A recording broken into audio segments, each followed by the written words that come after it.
I remember the exact second everything changed. It wasn't loud, it wasn't dramatic. It was just my father setting down his glass of water, folding his hands on the table, and saying it like he was reading from a lease agreement. Nadia, we've been thinking. With your brother and Priya moving back in next month, the room you're staying in is really the only one that works for their setup. If you want to keep using it, we'd need you to contribute. Something fair. 3,000, maybe 3,500 a month. That's what a furnished room runs in this part of Raleigh. I looked at him, then at my mother. She was cutting her chicken into very small pieces. That's fair, she said quietly, without looking up. You understand, don't you? I was 31 years old. I'd been sleeping in that room for 6 weeks after my landlord sold the building I'd been renting and gave tenants 60 days to vacate. 6 weeks. I wasn't in crisis. I wasn't broke. I'd come home because it was home, or at least I thought it was. I'd been helping with groceries, cooking 3 nights a week, repainting the hallway my mother had complained about for 2 years. I hadn't asked for anything. I never did. My brother Rohan was moving back from Charlotte. He and Priya had a new baby, 4 months old, and they needed space. I understood that. What I didn't understand was the price tag they'd slapped on my childhood bedroom door. My Aunt Mina was sitting at the far end of the table. She didn't say a word, but I saw her put her fork down slowly, the way people do when they don't want to make noise while something ugly is happening. I didn't cry. I didn't raise my voice. I took a sip of water and nodded. Okay, I said. I'll figure something out. My father nodded back, satisfied, and just like that, the conversation shifted to whether Rohan's moving truck could fit in the driveway. I sat there for another 40 minutes. I ate my food. I laughed at something my cousin said. I helped clear the dishes. And the whole time, there was this cold, quiet thing settling in my chest. Not anger exactly, more like a decision forming the way ice forms on still water. Slow, solid, unstoppable. That night, I sat on the edge of the guest bed and looked around the room. The walls were still the pale yellow my mother had painted when I was 12. There was a small crack in the plaster above the window that had been there since the storm in 2009. My suitcase was in the corner, my laptop bag was on the chair. 6 weeks of my life, arranged neatly like I was trying not to take up too much space. I opened my laptop.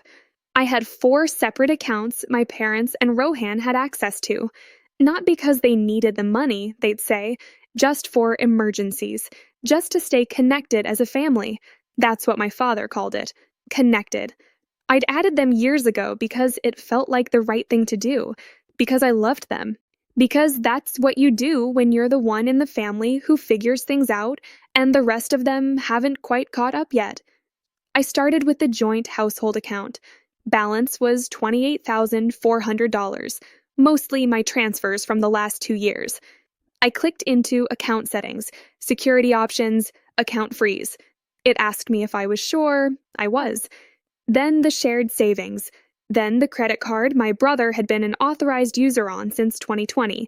Then the small investment account my father had his name on for what he called oversight purposes. 4 accounts, 11 minutes. Every door I'd ever unlocked for them, I shut quietly and completely. I didn't write an angry note. I found a post-it on the nightstand, one of those small yellow ones, and I wrote 7 words in my normal handwriting. I don't pay rent in my own home. I left it on the kitchen counter next to the coffee maker, where my father would see it first thing in the morning. I zipped my suitcase, took my laptop bag, took my documents folder with my passport and my business registration papers, and I walked out the front door at 11:52 p.m. The night air smelled like cut grass and rain that hadn't fallen yet. I sat in my car for exactly 90 seconds. I didn't cry. Then I drove. I checked into a residence inn 20 minutes from my parents' house, paid cash for the first 2 nights. The woman at the front desk had tired eyes and didn't ask me anything except whether I wanted a high floor or low floor. I said low. She handed me the key card. I carried my own bags to room 114 and locked the deadbolt and sat on the edge of the bed in the dark for a while. My phone was already buzzing. I turned it face down and went to sleep. By the third morning, the missed calls had reached 87. My mother's voicemails started formal and ended desperate. My father's were short and clipped, the way he gets when he doesn't understand what's happening and that scares him. Rohan sent a text that said, "Nadia, this is beyond childish. Whatever you did to the accounts, fix it now." I read that one twice. Then I set the phone on the bathroom counter and took a shower. They had absolutely no idea what was about to happen. My name is Nadia Osei.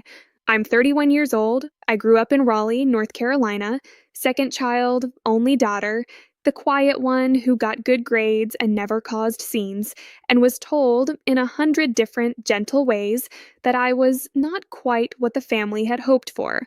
Not like Rohan. Rohan was the one they talked about at dinner. Rohan was the one they drove 3 hours to watch play in college tournaments. Rohan was the one my father described to his friends with his chest out.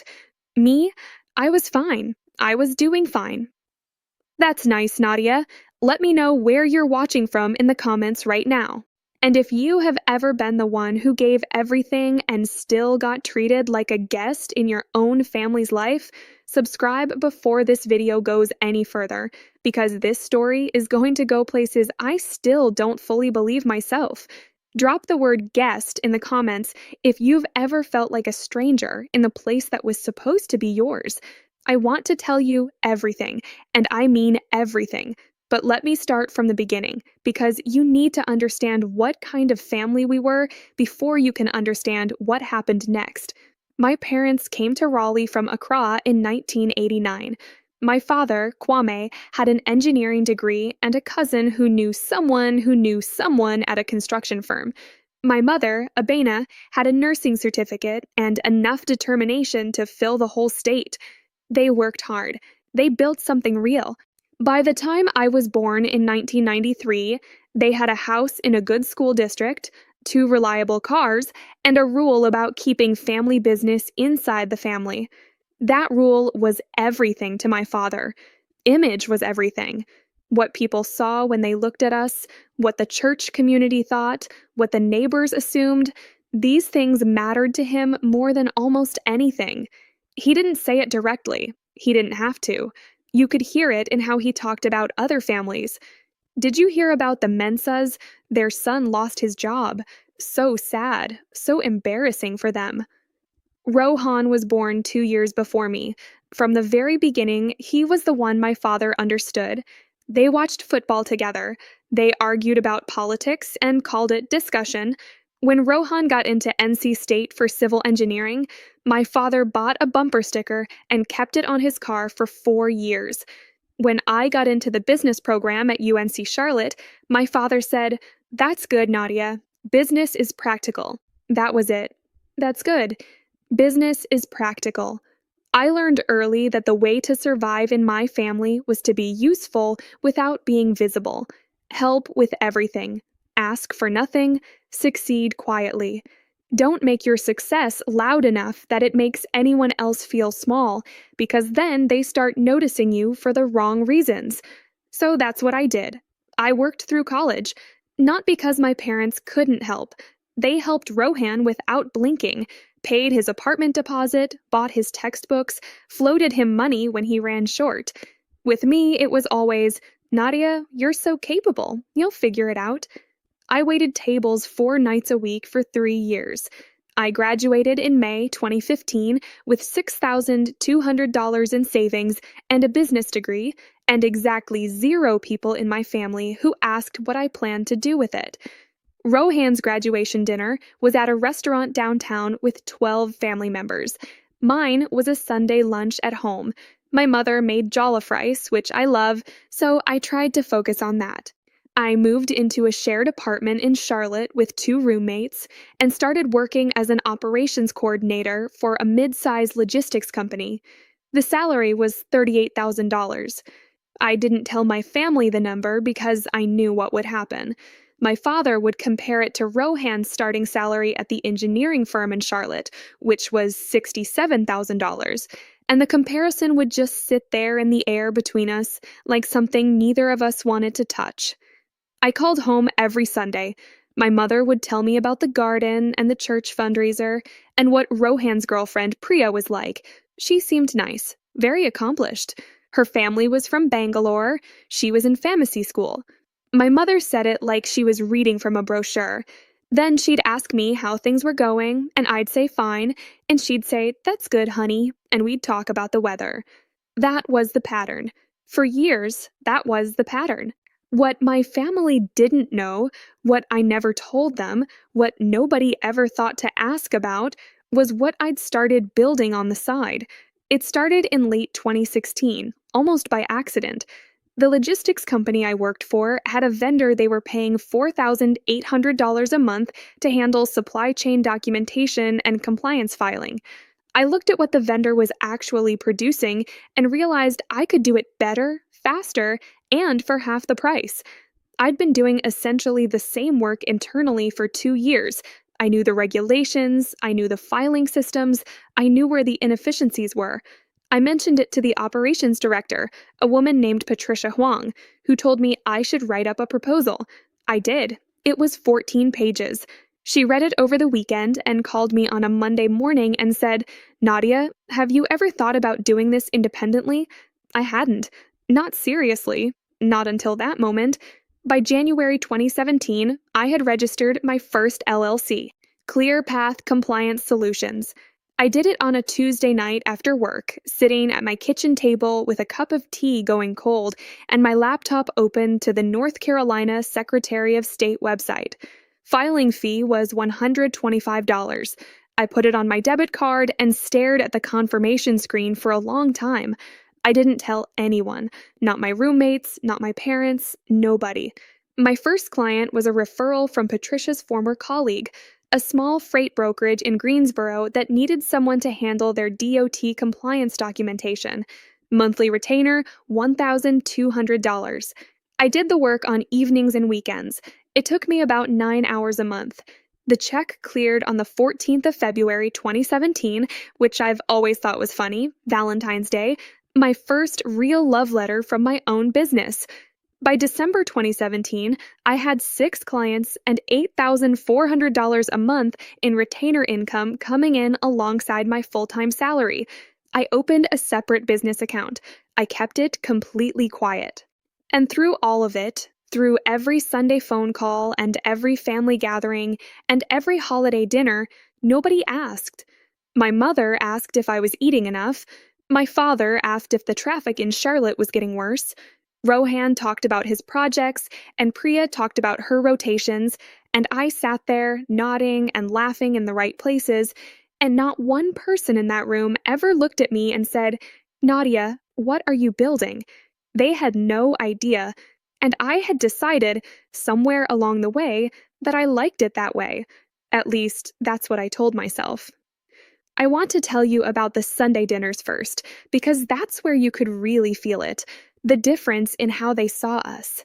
It wasn't one big moment, it was 100 small ones, stacked on top of each other over years, until the weight of them became just a normal part of how I carried myself. Rohan would walk in, and my father's whole face would change. Not dramatically, just a softening around the eyes.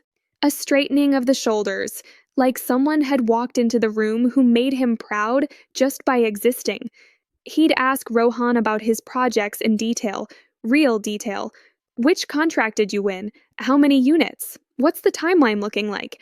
And Rohan would talk, and my father would nod and ask follow-up questions, and the whole table would lean in slightly, the way people do when the conversation finally gets to the part they've been waiting for.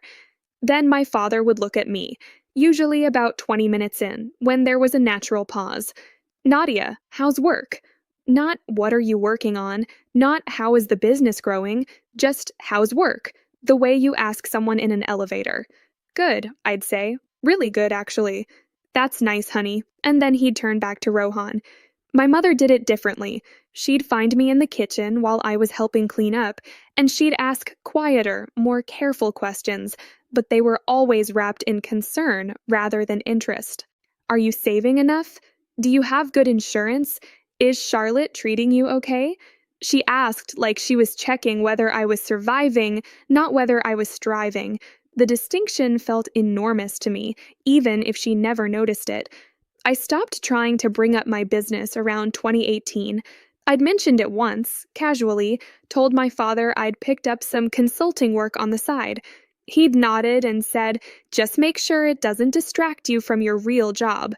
I smiled and said, "Of course," and that was the last time I brought it up voluntarily. Meanwhile, I watched how they treated everything Rohan did like it mattered. When he got a promotion, my mother baked a cake, an actual cake, from scratch, the coconut one she only made for special occasions. When his firm won a regional award, my father framed the newspaper clipping and hung it in the hallway. I walked past it every time I came home. Rohan, third from the left, grinning in a hard hat. In December 2018, I quietly renewed 3 client contracts and signed 2 new ones. My business revenue that year was $107,400. I filed my taxes, paid my quarterly estimates, and transferred $22,000 into a separate investment account I'd opened in my name only. My father's framed newspaper clipping was still in the hallway. I didn't feel bitter about it. Not exactly. I felt something more complicated than that. I felt invisible in a way that had started to feel like camouflage.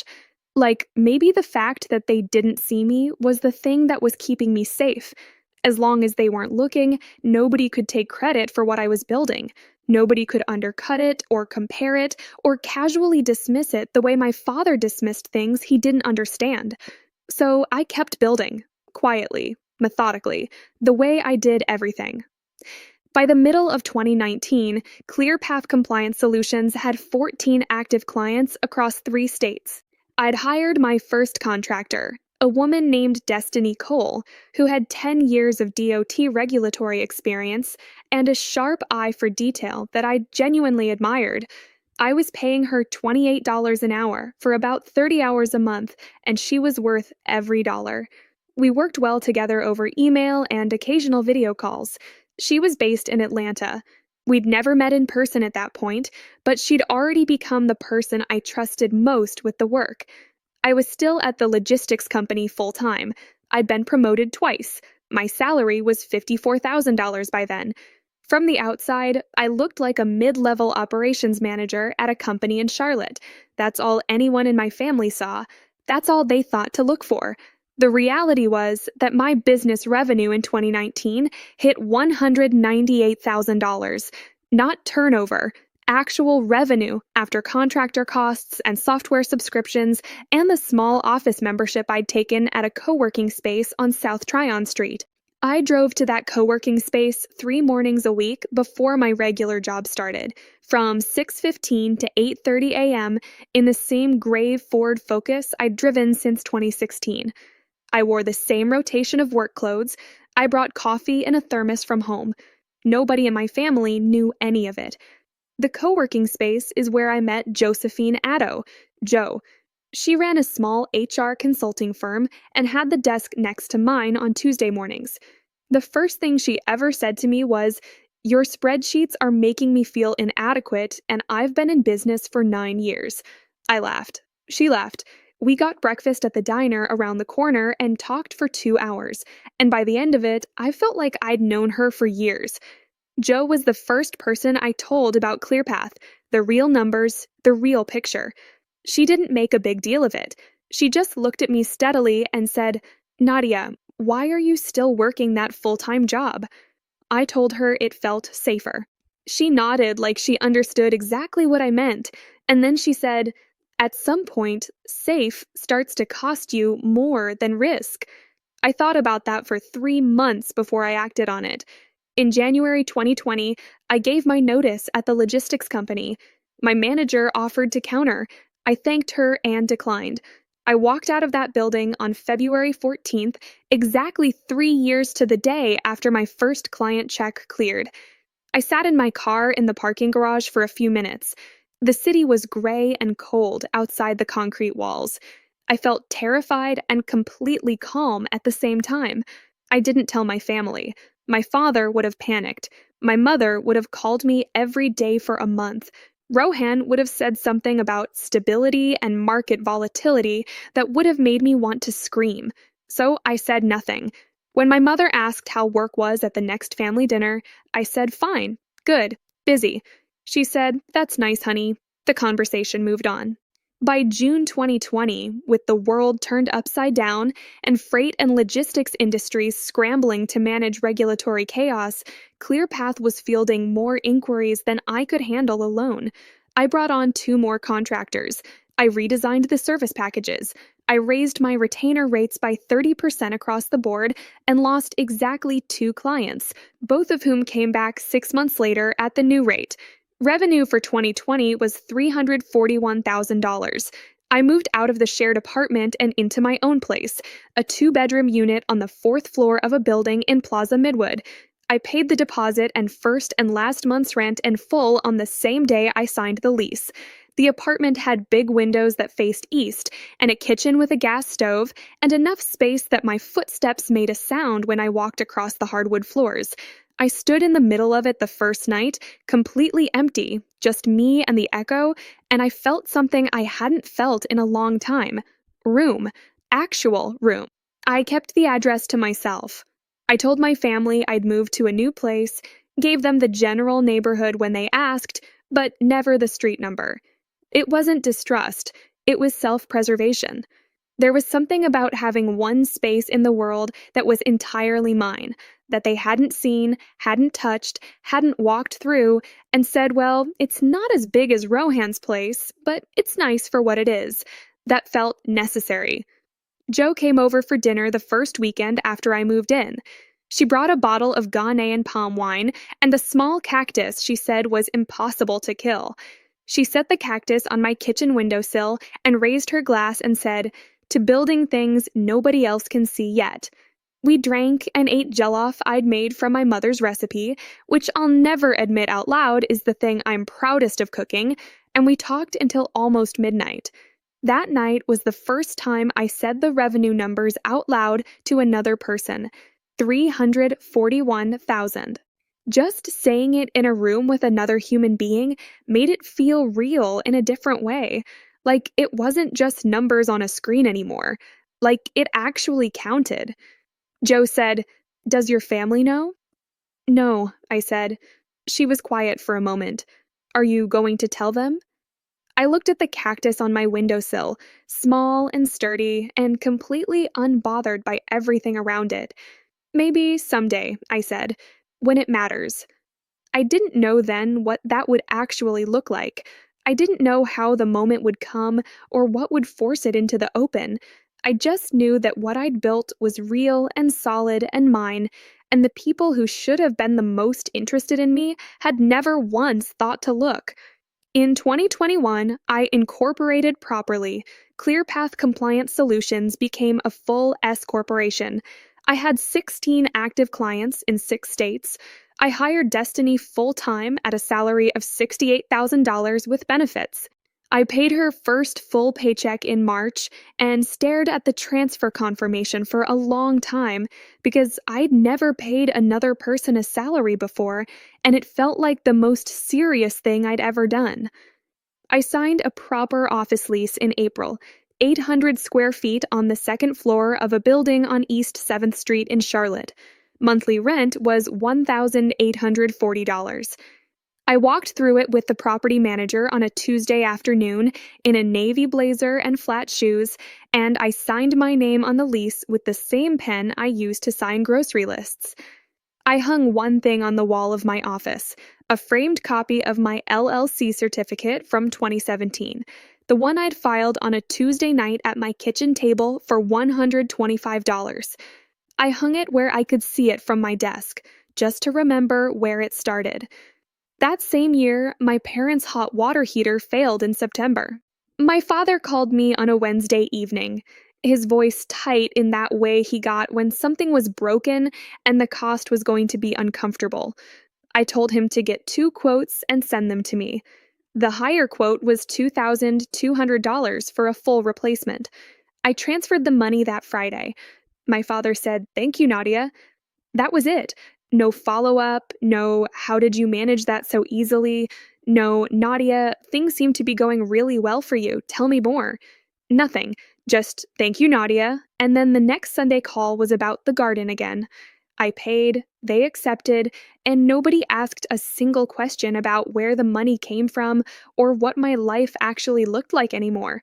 And here is the part that I've thought about so many times since everything fell apart later. The part that I still turn over in my mind on quiet evenings. I didn't tell them. That's true. I kept it all quiet. But they never asked either. For 4 years of building something real and growing and genuinely impressive, not one person in my family ever sat down across from me and said, "Nadia, what are you actually doing with your life? We want to understand. We want to know you." They didn't ask because they'd already decided I was fine. Just fine. Capable enough to survive, not interesting enough to follow closely. They had sorted me into a category years ago, and they just left me there. I sorted myself into one too. The one who gives and doesn't need much back. The one who pays for the water heater and doesn't make it a thing. The one who sits at the dinner table and nods and laughs and asks after everyone else and goes home alone and builds a company in the silence nobody thought to fill. By early 2022, ClearPath had 5 full employees, including Destiny. Revenue was tracking toward $480,000 for the year, and I had $214,000 sitting in a business reserve account that I hadn't touched. And my family still thought I was a mid-level coordinator at a logistics company in Charlotte. That spring, I flew to a compliance industry conference in Nashville. 3 days, 400 attendees, panel sessions, networking dinners. On the second evening, I sat at a roundtable dinner with a regional logistics director from a national freight company. He asked me about ClearPath. I told him. He took my card and said he'd be in touch. 3 weeks later, his company signed a $6,400 monthly retainer. I drove home from the airport that Sunday night, the city lights spread out below the interstate overpass, windows down, radio low. I called Jo from the car. She picked up on the second ring, and I told her about the contract, and she made a noise that was somewhere between a scream and a laugh and said, "Nadia Osai, you are absolutely that girl." I smiled the whole drive home. My mother called the next day. She asked how work was going. I said it was good, really good.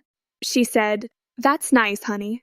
I hung up and looked out my east-facing windows at the Charlotte skyline and felt that familiar, complicated thing settle back into my chest. The one that wasn't quite loneliness and wasn't quite peace. The one that lived in the space between who I actually was and who my family had decided I would always be. I'd been living in that space for so long it had started to feel like home. Which is exactly why, when I moved back in with my parents 6 weeks after my landlord sold the building, the dinner table felt so strange. Not because I didn't know the house or the chairs or the smell of my mother's cooking, but because I was sitting there as someone completely different from the daughter they thought they knew, and not one person at that table had any idea. And then my father folded his hands and quoted me a price for my own childhood bedroom. And something in me that had been very still for a very long time went completely, permanently quiet. The Residence Inn on Wake Forest Road became my entire world for the first 10 days. Room 114, king bed, small desk by the window, a coffee maker that took exactly 4 minutes and 12 seconds to finish a cycle. I know because I timed it every morning while I stood in the bathroom doorway and looked at my reflection and reminded myself that I was fine, that I had made the right call, that the frozen accounts and the post-it note and the quiet click of the front door behind me at 11:52 p.m. were all the right moves. Most mornings I believed it. Some mornings I stood there a little longer than necessary. The missed calls kept stacking. By day 4, my mother had left 14 voicemails. I listened to all of them in order, sitting cross-legged on the hotel bed with the curtains half open and the parking lot light cutting a pale stripe across the carpet. Her voice moved through stages I recognized from childhood. First, the controlled version, firm and reasonable, the one she used when she thought calmness would bring me back. Then the confused version, where she kept saying, "I don't understand what you've done, Nadia. Just explain it to us." Then the third version, the one that cost her something to record, thin and cracked at the edges. "Just come home, baby. We can talk about this." I didn't call back. Not yet. My father left 4 voicemails total, short, factual, the kind of messages he left when he was more alarmed than he wanted to sound. The last one said, "Nadia, this has gone far enough. Call me today." I listened to it twice and then set the phone face down on the nightstand and ordered room service pasta that I ate at the desk while reading through client emails. Rohan texted 9 times over the first week. The messages started aggressive and got quieter as the days went on, which told me more about what was happening in that house than any phone call would have. The last text he sent that week was just, "Nadia, what do you want from us?" I stared at that one for a long time. What did I want? I wanted to not have been quoted a monthly rate for sleeping in the room where I'd had chickenpox at age 7. I wanted someone to have said, at that dinner table, "Wait, this doesn't feel right." I wanted my mother to have looked up from her plate. I wanted my father to have heard himself. I wanted Rohan to have said one word in my direction that wasn't about logistics or moving trucks. But I didn't type any of that back. I set the phone down and opened my laptop and checked the business account balances, because that was the thing that was actually mine and actually solid and didn't shift depending on who needed what from me that week. On day 6, I called Destiny. She picked up on the first ring. "I was waiting," she said. Just that. No preamble. Destiny was like that. She didn't waste words. I told her everything: the dinner, the price, the frozen accounts, the hotel room, the voicemails. I talked for almost 40 minutes without stopping, and she didn't interrupt once, which is one of the things I love most about her. She just listened the way people listen when they actually want to understand something and not just respond to it. When I finished, she was quiet for a few seconds, and then she said, "Nadia, I've worked with you for 5 years. I've watched you build something that most people twice your age haven't managed, and the whole time I've wondered when it was going to cost you something to keep hiding it." I didn't say anything. "You're not hiding it from them to protect yourself anymore," she said. "You're hiding it because you're still hoping they'll ask, and they're not going to ask. People who aren't curious about you when you're right in front of them don't become curious just because time passes." I looked at the ceiling of room 114, the texture of it. The small water stain near the air conditioning unit that looked faintly like a bird with one wing. "I know," I said. "So, what are you going to do?" I didn't have the answer yet, but something about saying "I know" out loud made the next part feel closer, like the decision was already made and I just hadn't caught up to it yet. What I did in those first 10 days was work. I had client deliverables due. I had a compliance audit to review for a freight company in Memphis. I had 2 new client proposals sitting in my drafts folder that needed to go out before the end of the month. I opened my laptop every morning at 7 and worked until noon and then walked laps around the hotel parking lot in my sneakers because I needed to be moving or I'd start sitting still in a way that wasn't healthy. On day 8, my father's credit card was declined at a gas station. I know this because Rohan texted me a screenshot of the decline notification from the mobile banking app my father had never learned to navigate on his own. It had been set up under my email address 2 years ago when I'd helped him sort out a billing issue. The screenshot came with the message, "Dad's stranded at the BP on Glenwood. This isn't funny anymore." I read the message. I put the phone in my jacket pocket. I walked 2 laps around the parking lot. The air smelled like exhaust and early spring, that thin, cold smell that doesn't feel like any season yet. Then I came back inside, sat at the desk, and opened the client proposal I'd been drafting. I didn't unfreeze the account.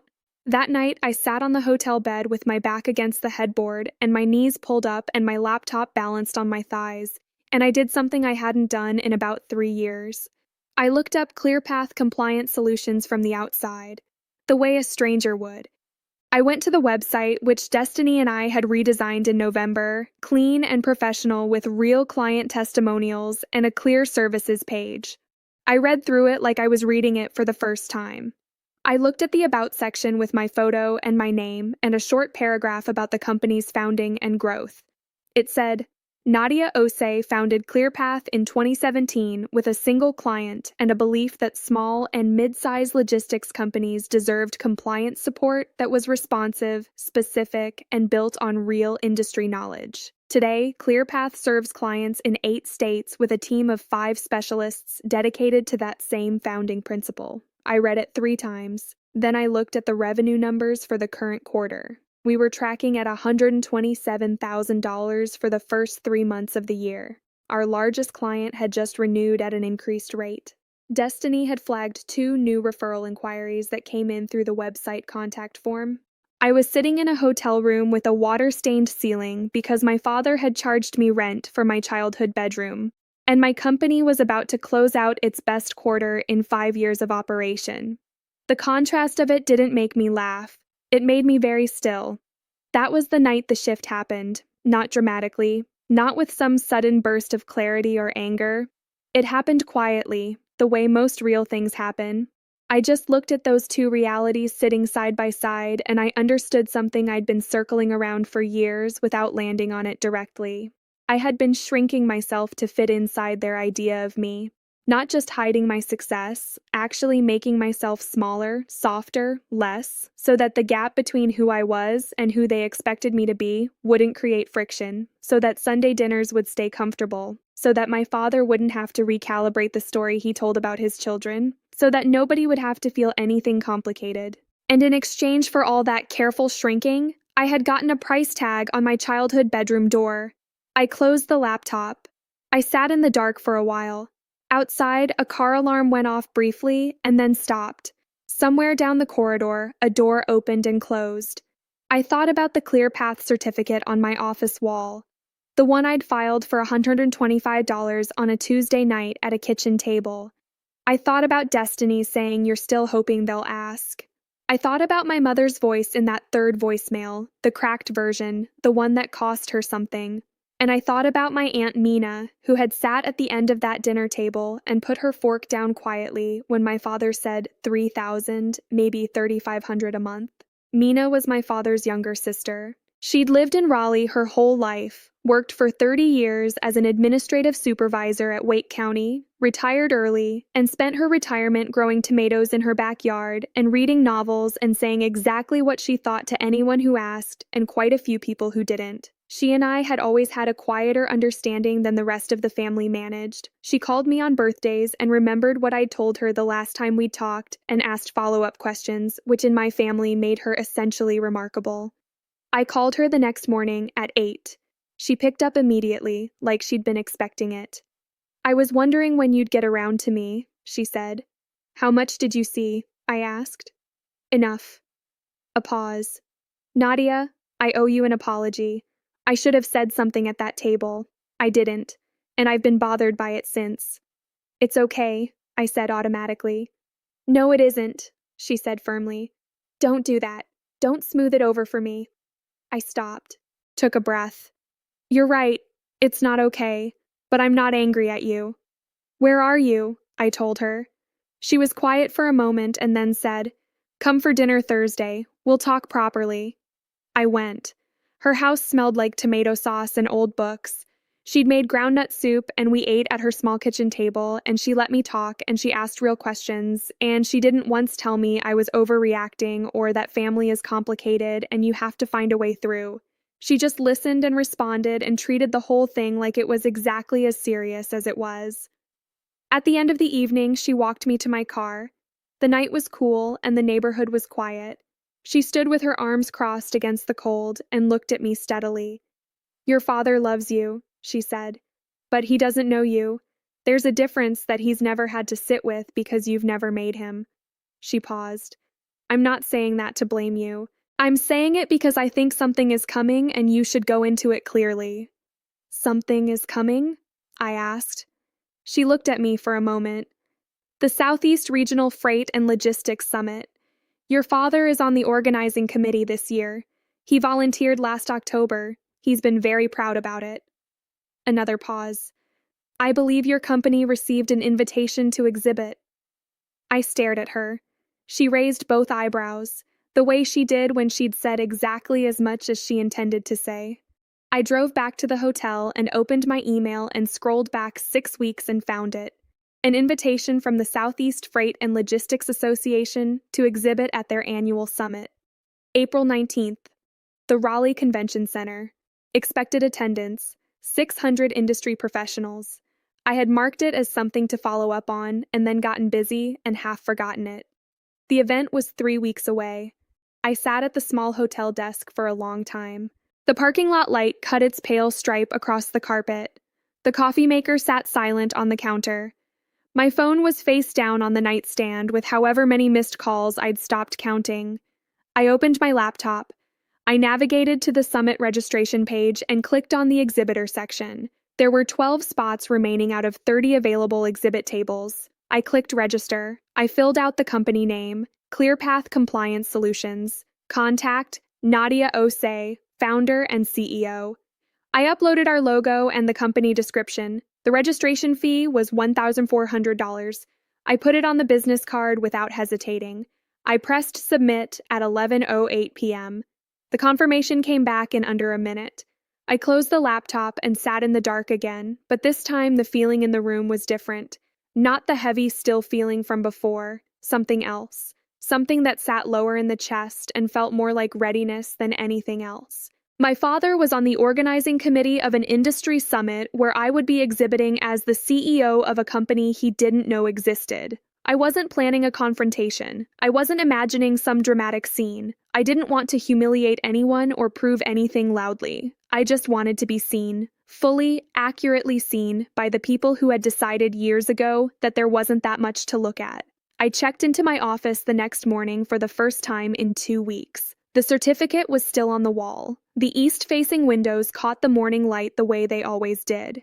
Destiny had left a sticky note on my monitor that said, "Whatever you're doing, I hope it's working. Call me." I peeled the note off the screen and stuck it on the edge of my desk where I could see it. Then I opened my calendar and blocked out April 19th in green. I started preparing. 3 weeks. That was all I had.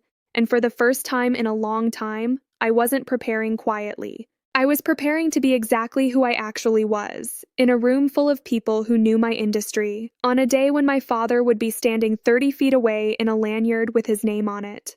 I thought about what Destiny had said. People who aren't curious about you don't become curious just because time passes. Maybe not. But sometimes the truth walks into the room wearing a name badge, and curiosity doesn't get a choice.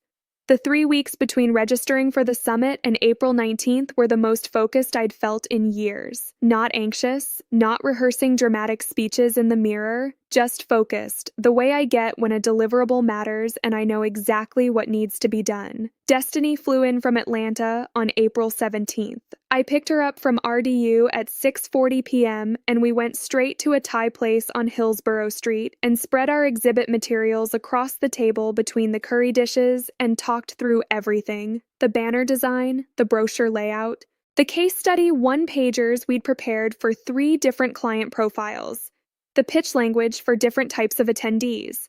We'd done trade shows before, 2 in Charlotte and 1 in Atlanta. But this one felt different, and Destiny knew it without me having to explain why. She looked at the banner proof on my laptop screen and said, "This is clean. This is really good, Nadia." Then she looked at me. "How are you feeling?" "Ready," I said. She studied me for a second. "Does your family know you're exhibiting?" "No." She nodded slowly. "Okay." She picked up her fork. "Then let's make sure the booth looks like it's been here for years." We spent April 18th at the convention center during exhibitor setup. The space was a large main hall with 30 exhibit tables arranged in 4 rows, registration tables at the entrance, a stage and podium at the far end for the keynote and award presentations. Our table was in the second row, position 7, center of the room. Good traffic flow from both the entrance and the stage. We set up the 6-foot banner first. Deep navy background, clean white text. ClearPath Compliance Solutions. Regulatory excellence for freight and logistics. Underneath, in smaller type, our 8-state service area, and the founding year, 2017. It looked exactly like what it was. A real company. A serious company. One that had been quietly doing this work for 5 years while nobody in my family had thought to ask. I arranged the brochures and case study folders in a clean fan on the left side of the table. Destiny set up the small digital display on the right side that rotated through client testimonials and key statistics. 16 active clients, 8 states, average client retention rate of 4.2 years, 94% contract renewal rate. I stood back and looked at it, the whole table, and I felt something simple and solid move through my chest. This was real. This had always been real. It just hadn't been visible yet. We left the convention center at 7:30 p.m. I dropped Destiny at her hotel and drove back to my apartment. I'd moved out of the Residence Inn 9 days earlier and into a short-term furnished rental in North Raleigh while I figured out my longer-term plans. It was a 1-bedroom on the 3rd floor, clean and quiet, with a small balcony that faced a line of oak trees. I sat on the balcony that evening with a cup of tea and my phone face up on the small table beside me. I hadn't unfrozen the accounts. I hadn't returned the majority of the calls. I'd sent my mother one text, 2 weeks earlier, that said I'm safe, I need space, I'll be in touch. She'd replied within 4 minutes with 6 messages in a row that I'd read once and left unanswered. My father had stopped calling after day 12, which told me exactly what I needed to know about his particular brand of love. It came with conditions and an expiration date on patience. Mina had texted me the day before to ask if I was ready. I texted back yes. She sent back a single word. Good. I went to bed at 10, slept solidly until 5:45, got up, made coffee, stood at the window and watched the oak trees in the early light for a few minutes. Then I got dressed. Dark navy trousers, cream blouse, the structured black blazer I'd bought in January for a client meeting in Memphis. Low block heels, my hair pulled back. Simple silver earrings my grandmother had given me before she passed, small hoops that I wore when I needed to feel steady. I looked at myself in the bathroom mirror for a moment, not for reassurance, just to check. I looked like the CEO of a compliance consulting firm, because that's what I was. I picked up my badge lanyard from the table by the door and drove to the Raleigh Convention Center. Registration opened at 8. The hall filled steadily between 8 and 9, that particular energy of industry events where everyone is doing the same calculation. Who do I know here? Who do I need to know? What's worth my time? Destiny and I stood at the ClearPath table and talked to everyone who stopped. Freight brokers, fleet operators, dispatch managers, regional directors, 2 attorneys from a transportation law firm in Greensboro who collected 3 of our brochures. The conversations were easy. This was our world. We knew this material the way you know something you've been living inside for years. Around 9:45, I saw my Aunt Mina walk through the main entrance doors. She was wearing a dark green dress and sensible shoes, and she scanned the room in that calm, methodical way she had, found the ClearPath table, found me, and gave one small nod. Then she walked toward the registration area, and I turned back to the freight broker I'd been talking to and finished the conversation. At 10:15, I saw my father. He came in through the side entrance that the organizing committee had been using, wearing his good gray suit, the one he wore to church and to anything he considered important. He had his own lanyard on, white badge with red text that said Organizing Committee. He was talking to a man I didn't recognize, something animated, both of them laughing. He looked comfortable, important, in his element. He hadn't seen me yet. I watched him for maybe 4 seconds. Then I turned to Destiny and said very quietly, "He's here." She glanced over once, casual. "I see him." She straightened one of the brochure stacks on the table. "Just keep doing what we've been doing." I nodded. And I did. The morning moved. More conversations, more cards exchanged.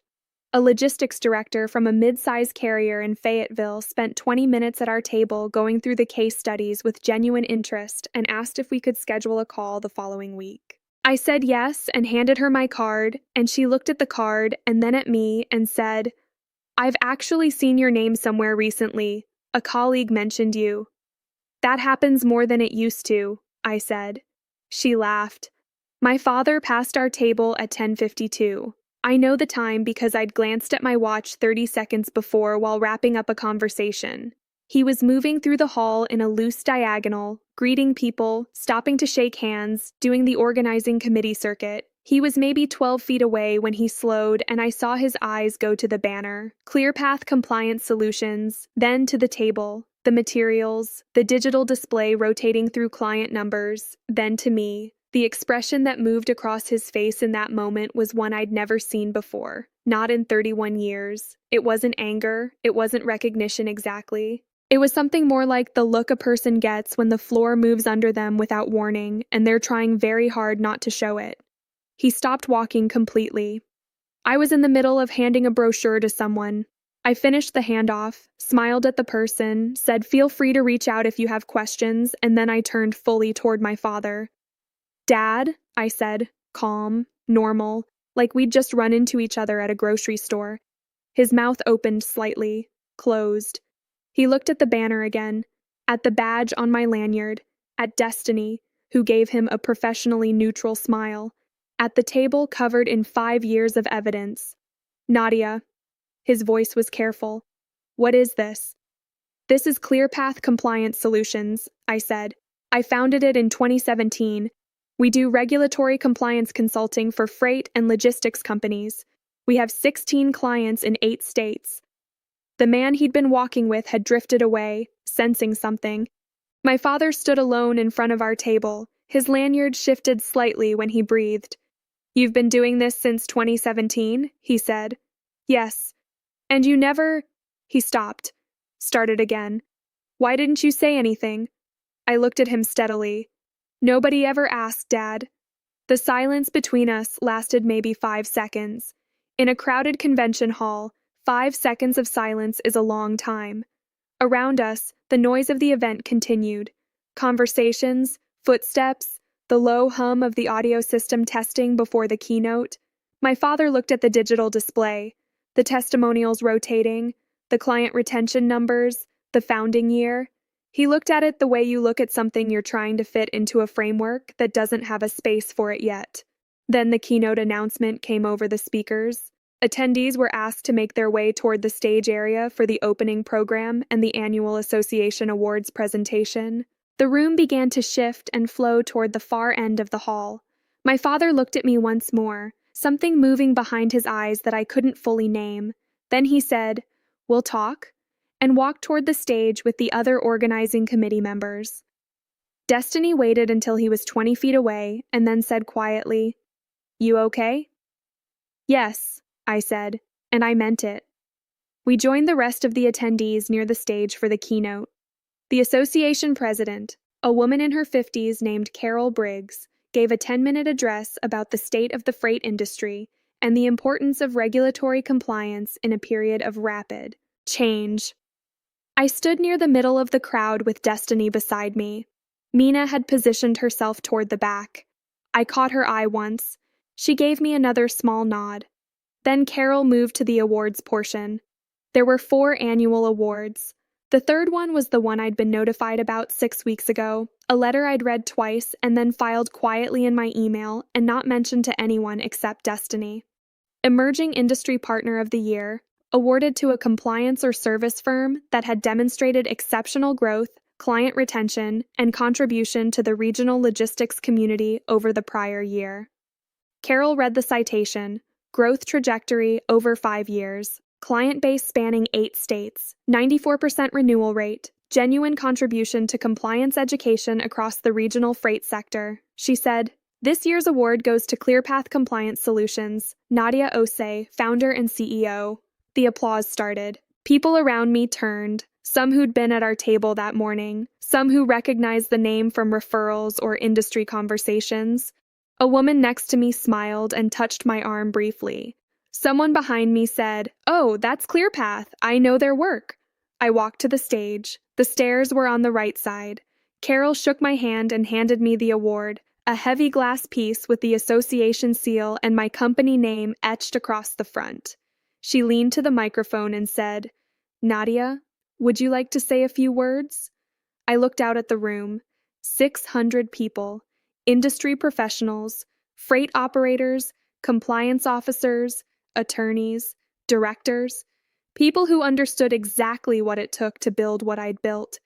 And in the third row from the front, my father, standing very still, his organizing committee lanyard hanging straight, his gray suit, his expression something I had never seen before and have never been able to find the right word for.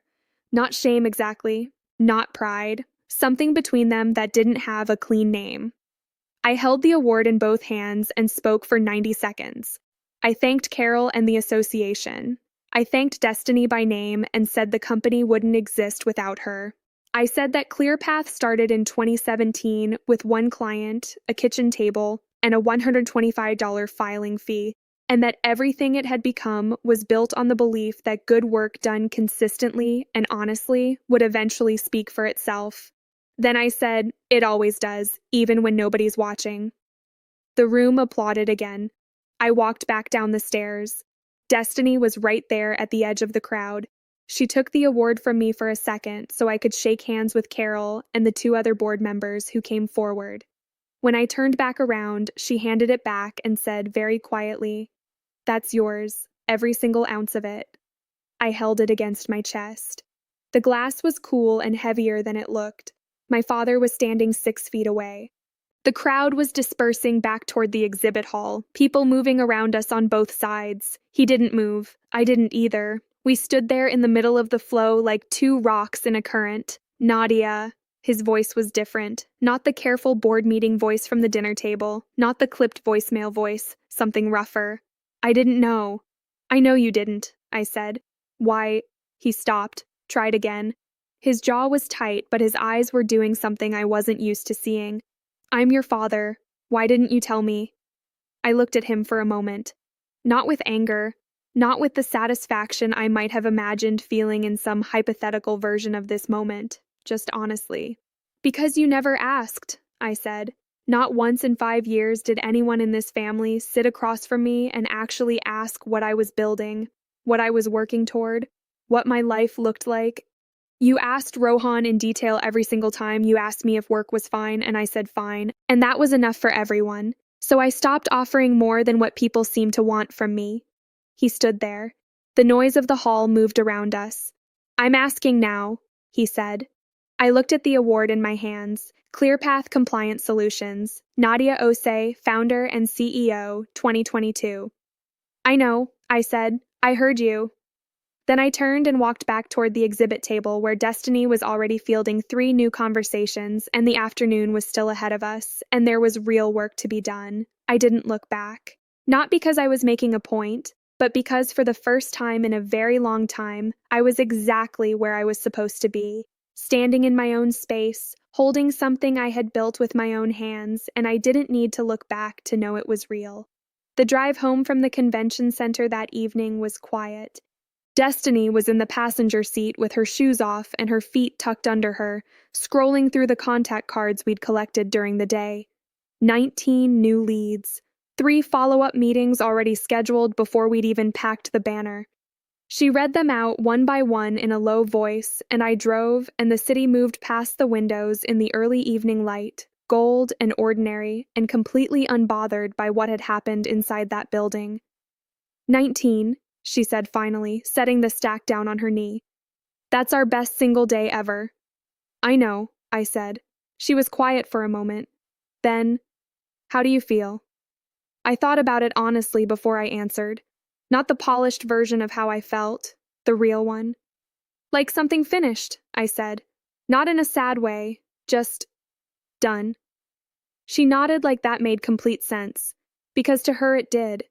She'd watched me carry the weight of that invisibility for 5 years without ever once telling me to put it down. She'd just stayed close enough that I knew I wasn't carrying it entirely alone. I dropped her at her hotel at 7:15. She grabbed her bag from the back seat and paused with the door open and looked at me in that steady way she had. You know what I kept thinking about up on that stage? She said. What? That kitchen table, the Tuesday night, the $125. She smiled. That's the whole story right there. Everything else is just what happened after. She shut the door. I watched her walk into the hotel lobby, and then I drove home. The first call came at 9:47 that evening.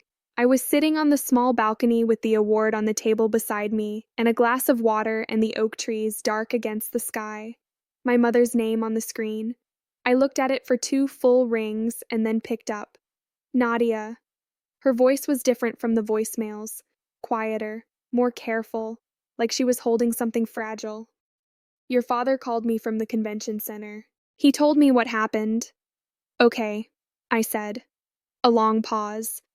Why didn't you tell us? I'd expected the question. I'd thought about how I'd answer it a dozen times in the past 3 weeks. But sitting on that balcony with the evening air cool on my arms and the award catching the light from inside, the answer that came out was simpler than any of the ones I'd rehearsed. Mom, when was the last time you asked me about my work? Really asked. Not how's work as a way to move to the next topic. Actually asked what I was building and waited for the answer? Silence. I'm not saying that to hurt you, I said. I'm saying it because it's the truth. I stopped telling you things because the telling stopped mattering. You'd say that's nice, honey, and move on to Rohan's project, and I'd sit there at the table feeling like I'd tried to hand someone something and they'd looked right through it. After a while, you stop reaching out with things that keep getting looked through. My mother didn't respond immediately. I heard her breathing on the other end, slow and controlled the way she breathed when she was trying not to cry.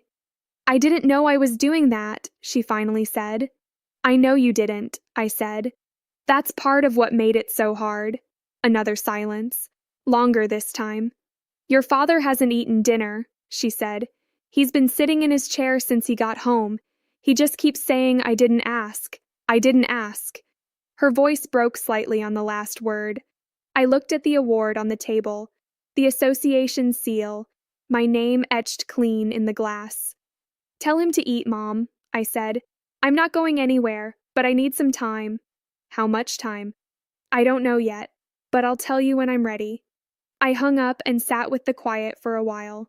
The oak trees moved slightly in a wind I couldn't feel from where I was sitting. Somewhere in the neighborhood, a dog barked once and stopped. I picked up the award and held it, turned it over, set it back down.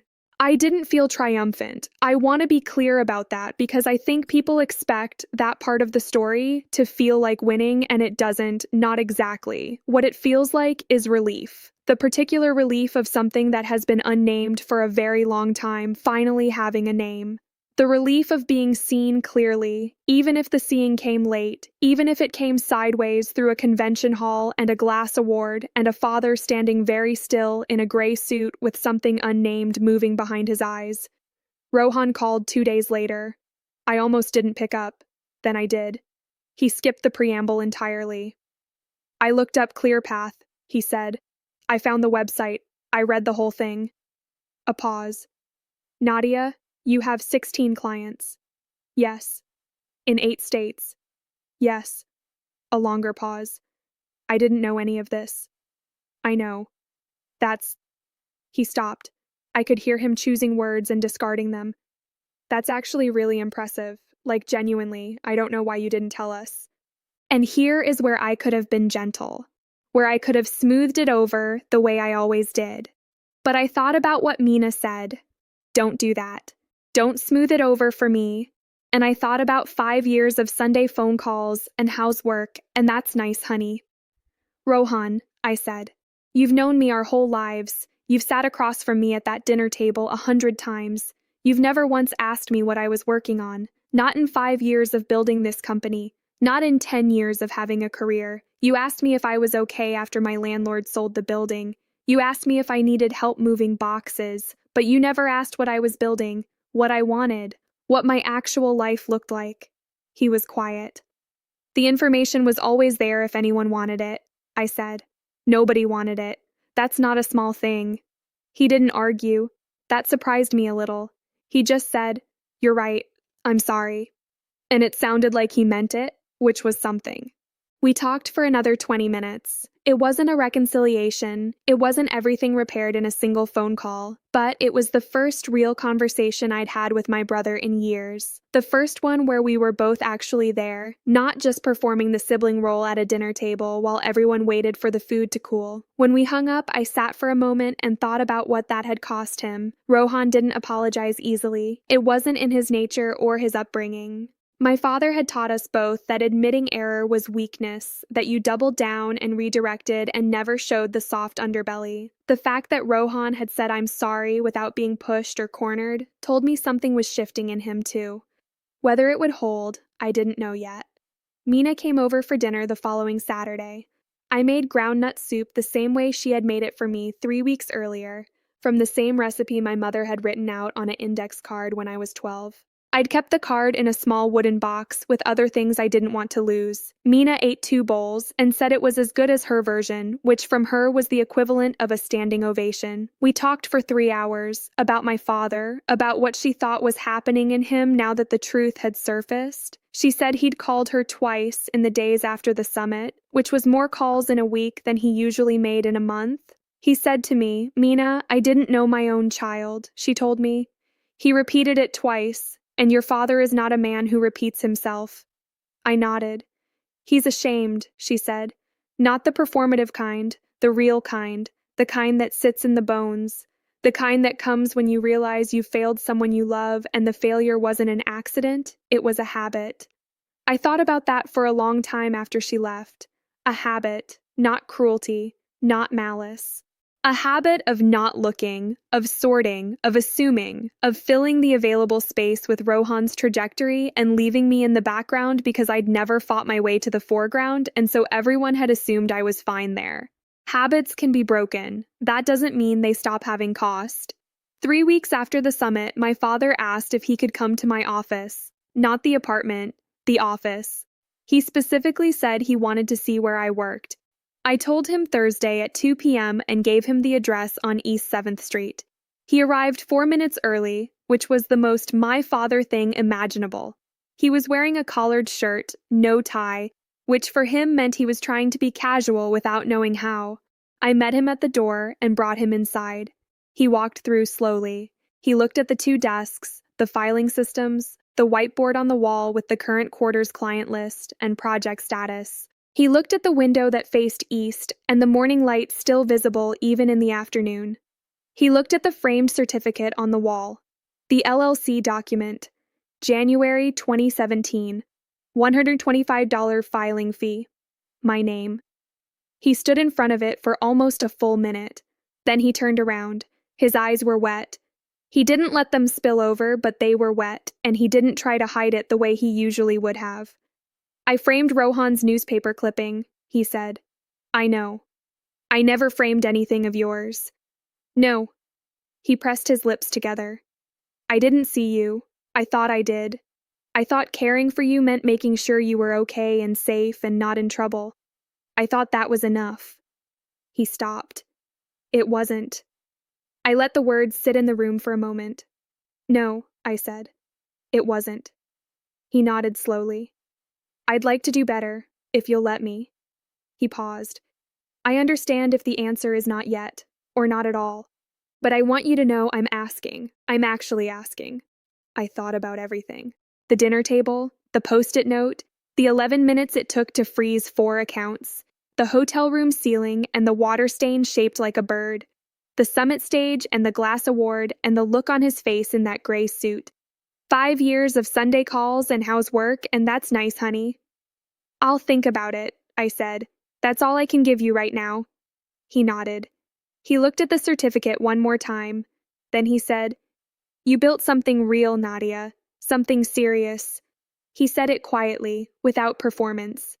"I'm sorry I didn't ask sooner." I walked him to the door. We didn't hug. It wasn't that moment yet. But when he reached the sidewalk, he turned back once and looked at me in the doorway, and there was something in that look I hadn't seen from him before. Something that wasn't pride exactly, or not the bumper sticker kind. Something quieter and more honest than that. I closed the door and stood in my office alone. The certificate on the wall, the client list on the whiteboard, The east-facing window. I unfroze 2 of the 4 accounts that evening. The household one and my mother's personal card.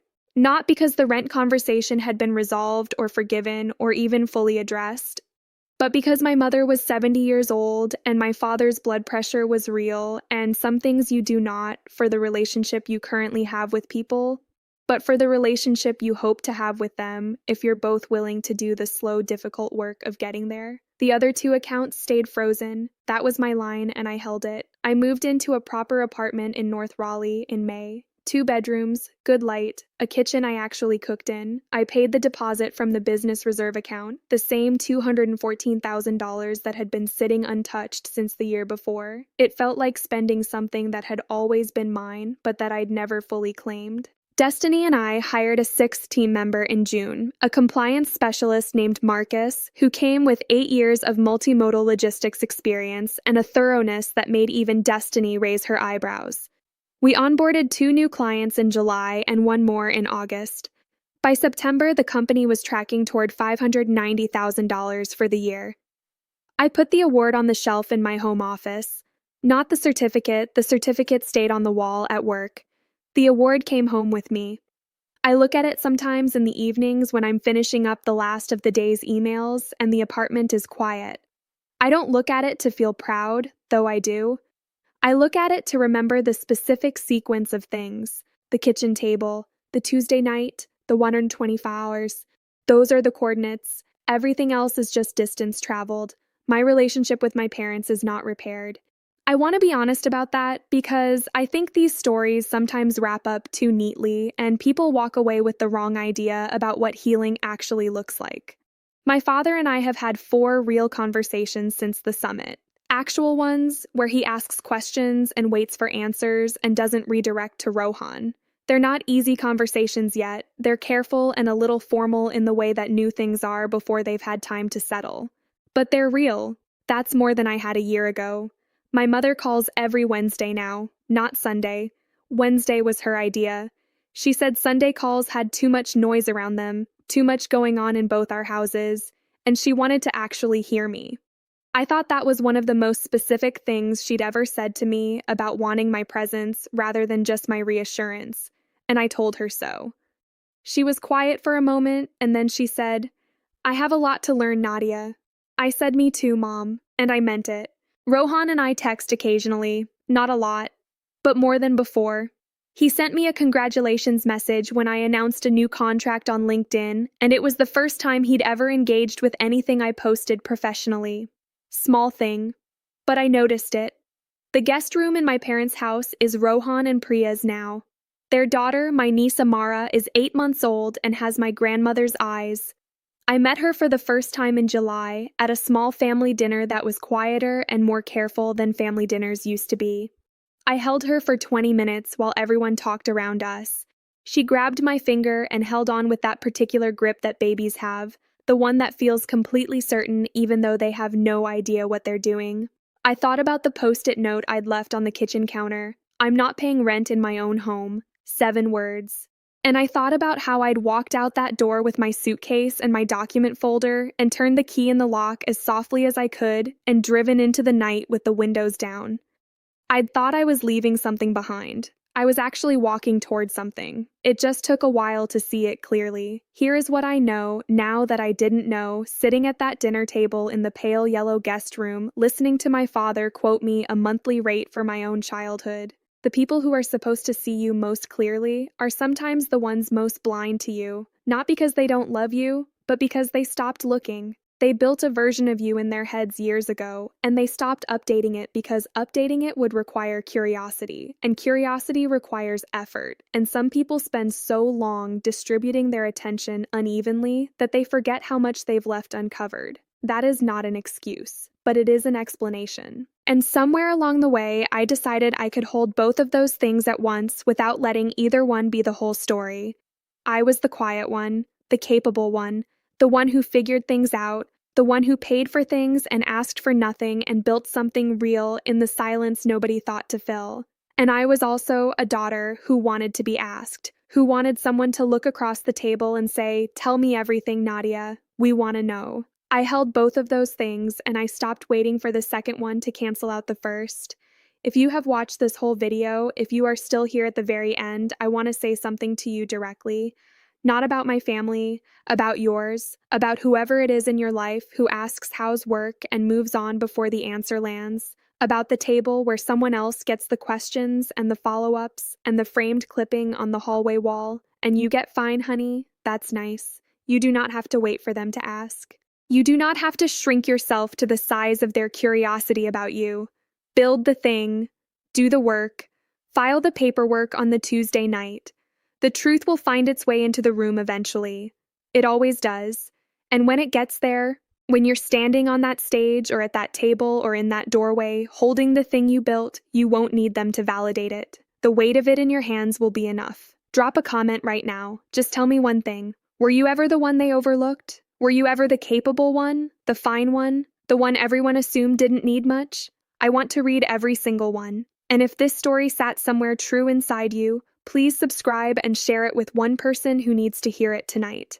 500,000 people have found this channel by recognizing something in these stories. Every one of them started with someone like you pressing play. Thank you for being here. Thank you for staying until the end. You were never just fine. You were always the whole story. See you in the next one.